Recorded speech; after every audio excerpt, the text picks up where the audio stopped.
President Donald Trump and his administration taking steps today to fight the opioid epidemic that's been a problem across the country, especially here in South Florida.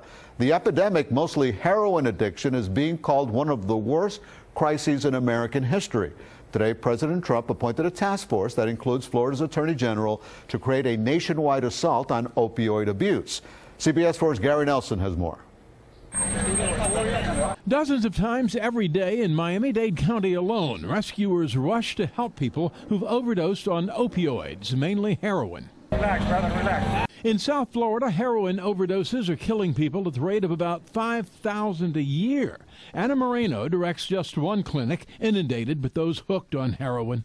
Miami-Dade County is up to 5 overdose deaths a day. It's a national crisis. It's really one of the biggest problems our country has, and nobody really wants to talk about it. Well, the president upped the conversation Wednesday, creating a task force to develop a national battle plan against the heroin addiction epidemic. It will be chaired by New Jersey Governor Chris Christie. Among its members, Florida Attorney General Pam Bondi.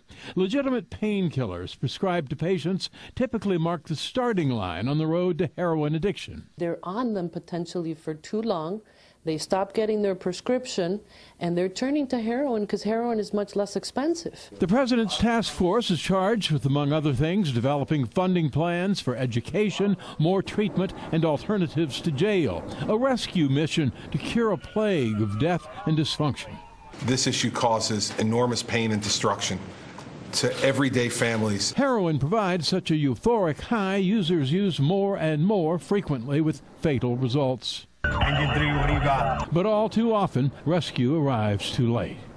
Blue ribbon panels are known to move at a snail's pace, but President Trump told his heroin task force to work with urgency. He wants a preliminary report by midsummer and a complete battle plan by the 1st of October. In the newsroom, Gary Nelson, CBS 4 News.